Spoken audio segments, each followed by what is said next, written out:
All right, here we are, boot camp day 3. We're going to look at solving once again.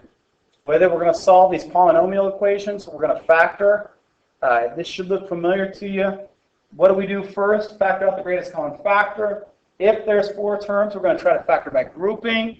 If there's 3 terms, I've labeled it here reverse FOIL. It's the same thing that I call when I set it up with our x problem. If we have 2 terms, we're looking at the difference of squares. The other thing that we could see is sum or difference of cubes. Sum or difference of cubes, the pattern is set up right there for you.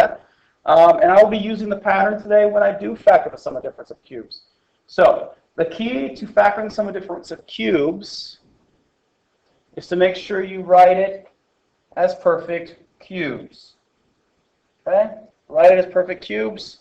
Your linear factor, the binomial, linear factor in the binomial, and then the trinomial, the 3-term factor, will be the first term squared, multiply them together, change the sign, and the last term squared. Difference, first term squared, multiply them together, change the sign, last term squared. Okay? We're going to solve and we're going to factor. Factor, solve, solve, factor. That's the name of the game here. First one I want to look to. Find the solutions of the equation 6x cubed plus 125. When I see that, first thing I think of, it's got 2 terms. With 2 terms, I think difference of squares, I think sum and difference of cubes. The fact that it has x to the cube on it tells me it's probably going to be the sum or difference of cubes. Once I see that, my brain's thinking sum and difference of cubes, I try to write it as a perfect cube. In this case, I can. 64x cubed, I can rewrite as the quantity 4x cubed. 4 times 4 times 4 is 64. X times x times x is x cubed. Additionally, I can write 125 as 5 cubed. 5 times 5 is 125. At this point, I can go right into my factor. My factor will be the quantity and this quantity. So my linear factor, my binomial factor will be 4x plus 5. My trinomial factor will be the first term squared, which is 4x times 4x, which is 16x squared. The terms multiplied together, 4x times 5, which is 20x, change the sign. Negative 20x. My last term will be my second term squared. 5 squared is 25. I've factored the sum of cubes here. My directions actually ask me to find the solutions of the equation. Finding the solutions of the equation, that means opposite x. In this case, 4x plus 5 equals 0. Solving for x minus 5 from both sides. 4x equals negative 5, and divide both sides by 4. X equals negative 5. There we go. Negative 5 fourths. I'm not done with this problem. I still have more factors. I still have more roots. I still have to work with that guy right there. 16x squared minus 20x plus 25.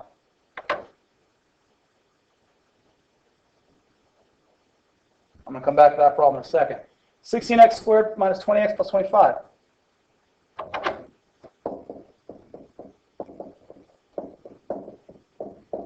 When you factor the sum and difference of cubes, this bottom expression will never be factorable.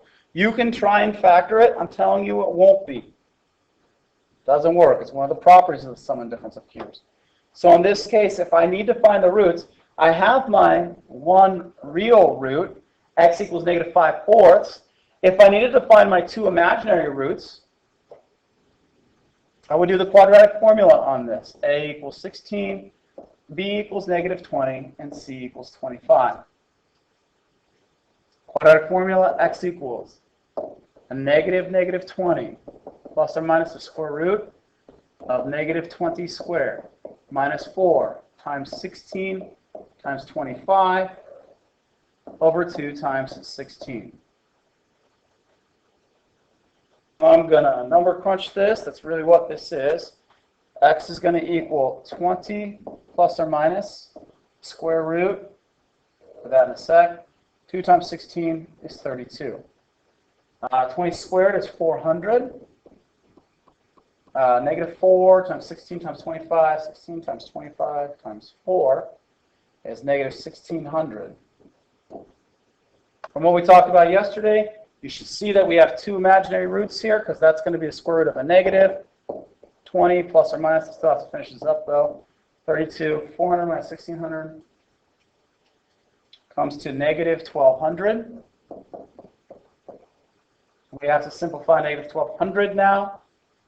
I have a hunch. Could I have taken out a factor earlier? No, I couldn't now. That kind of stinks. All right. So we got to factor down negative 1200. Finish this up. Let's do that over here. Negative 1200. Reminder, that's negative 1. There's your imaginary.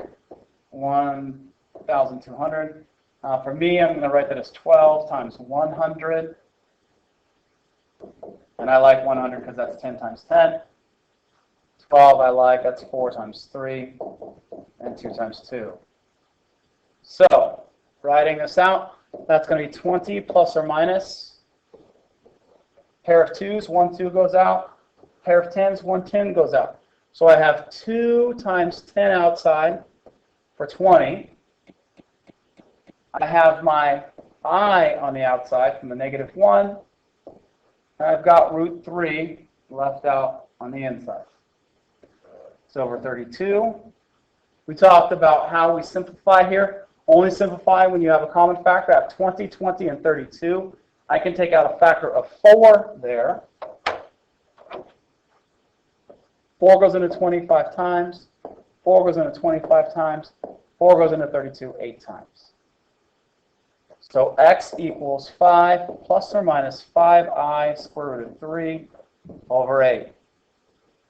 There's your two imaginary roots. There's your one real root. Those are all three solutions to this equation. They're all three solutions. We only have one real solution. We have two complex or two imaginary solutions. And a little tidbit from yesterday. Remember, if you are looking to graph this, your axis of symmetry will be at x equals 5/8. That's negative b over 2a. That's given to you in this problem.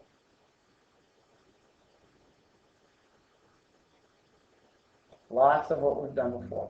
3x cubed minus 24 equals 0. That's the other thing I'm going to have to factor and solve. I actually like this one. A little bit easier to do for me, especially since I recognize right away that I can take out a factor of 3. When I take out a factor of 3, it gives me x cubed minus 8. So I'm going to go ahead and write this as perfect cubes and take care of that part. X, I can, oopsie. X I can write as x cubed. 8 I can write as negative 2 cubed. And I think it might be easier for you guys if I write it like this. So you see that's negative 2 cubed. Those are my factors. I'm going to write it now. The binomial factor, the linear factor, is going to be x minus 2. Those are just those quantities that are inside the parentheses. Next up, I'm going to square it. First one squared, x squared is x squared. And multiply them together. X times negative 2 is negative 2x. Switch the sign for positive 2x. Lastly, I'm going to square that last term, negative 2 squared is positive 4. There's my sum and difference. This is a difference of cubes. I'm going to bring down that 3. I factored them out earlier. Once again, I've got to set it equal to 0. It asks me to find the roots. Equal to 0. That means opposite x right there, x equals 2. There's no way 3 is ever going to equal 0, so that's not a root. That 3 is going to go away. Now, a reminder, if that actually said 3x equals 0, you would have a root there. You would have to divide both sides by 3, but it doesn't. 3 does not have a variable attached to it, so that's not a root. I also have x squared plus 2x plus 4 that I have to solve. I'll use quadratic formula on that. Once again, negative 2 plus or minus the square root of 2 squared minus 4 times 1 times 4 over 2 times 1. X equals negative 2 plus or minus the square root. That's 4 minus 16 over 2. X equals negative 2 plus or minus the square root. That's up negative 12 over 2. X is going to equal, I'm going to do a bunch of stuff in my head here. That should give me 2I square root of 3 over 2. Again, if you don't see the 2I over or 2I root 3, it's me breaking down the square root of 12. It's negative 1 and 12, and then 4 and 3, then 2 and 2. Taking out my 2's and my i's. I'll reduce it. I have a common factor of 2 there, and x is going to equal negative 1 plus or minus I square root of 3 over 1. I don't even need that over 1 part. So my answer is going to be negative 1 plus or minus I root 3. And once again, my roots here. I'm looking at my real root is positive 2. And I have 2 other imaginary roots. I think I misspoke on that previous problem. There is no axis of symmetry on these. The reason is if we were graphing them, we're looking at third degrees. There's no axis of symmetry for third degrees. So, sorry about that. That was down here. It's not your axis of symmetry. It would have been if we were graphing a parabola. But in this case, it's just an imaginary root. Okay. Quadratic formula, solving, sum and difference of cubes, factoring really is the basics. See, some of you guys probably have a headache because I scrolled up and down. There's the rest of the work there for that problem on the right.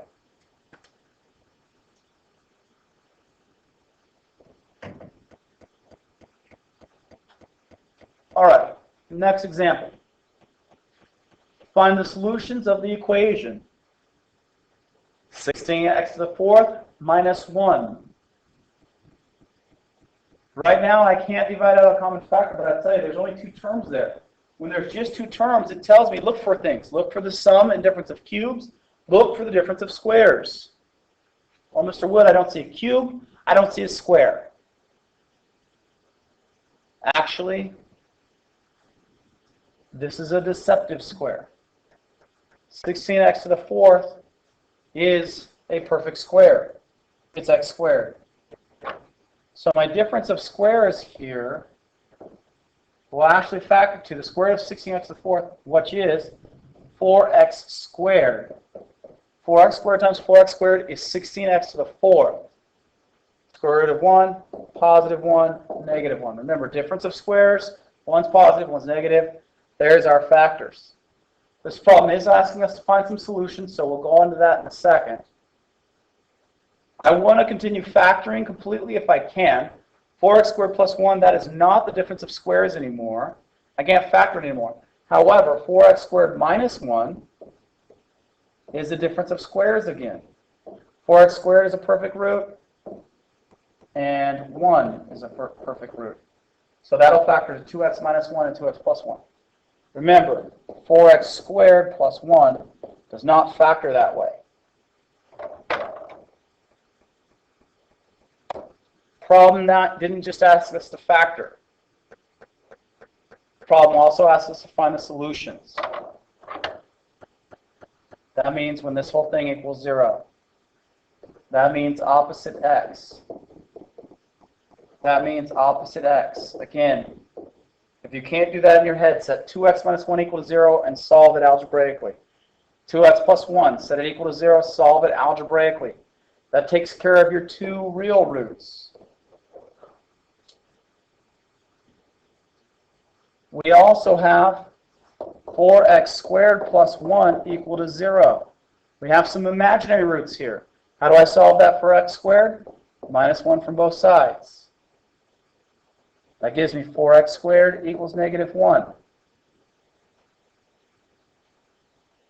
Next up, divide both sides by 4. When I divide both sides by 4, it'll give me x squared by itself, which I'm going to write as x squared equals negative 1/4. Square root both sides. Remember to put a plus or minus when you use square root. So x is going to equal plus or minus the square root of negative 1/4. Hopefully you'll agree it simplifies this way. That's the square root of negative 1 over the square root of 4. Square root of negative 1 is I. Square root of 4 is 2. So x equals plus or minus I over 2. I'll also take x equals plus or minus 1/2 I. Those two things say the same thing. So, two roots here.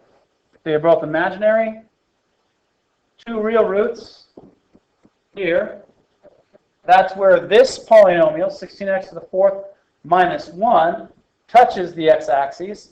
Again, talking about roots, zeros, that's where this, when we graph it tomorrow, that's where that thing's going to touch. It's impossible to touch the x-axis at this location. It doesn't exist.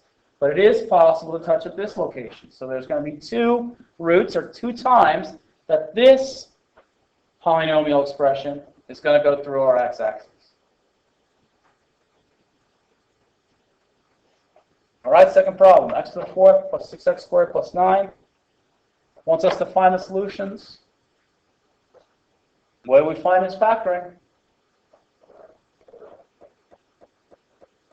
That's going to give me a positive 9 and a positive 6. Now I'm going to write down an x squared and an x squared. Remember, 9 times 1 did our factoring we did the other day. Two numbers that multiply together to give me positive 9, add together to give me positive 6. Those two numbers are positive 3 and positive 3. So as I write my factors down, I can't reduce anything. That's x squared plus 3 times x squared plus 3. That's factored. It asks me to solve the problem. I can't factor x squared plus 3 anymore. Hopefully you'll agree that those things say the same thing. If they say the same thing, then I'm only going to do zero product property once. I'm going to minus 3 from both sides of this equation. X squared equals negative 3. I'll square root both sides, plus or minus. It gives me x squared equals plus or minus I square roots of 3.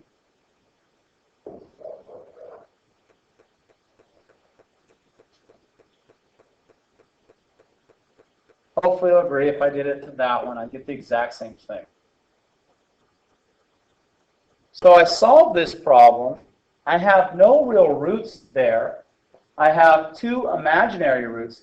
X to the 4th plus 6x squared plus 9 then. If I were to graph this, that polynomial is never going to touch my x-axis. It's never going to have any real roots. And again, hopefully that idea of where the roots are at, how they fit together is making some sense when we're solving these equations. Because our intent is to solve these equations in order to connect them to the graph. Factor, factor. We have the sum and difference of cubes already. Whew. X cubed plus 20x squared plus x plus 2. Find the solutions. Mr. Wood, I do remember something. You told me if there's 4 terms to check the factoring by grouping. That's one of my things.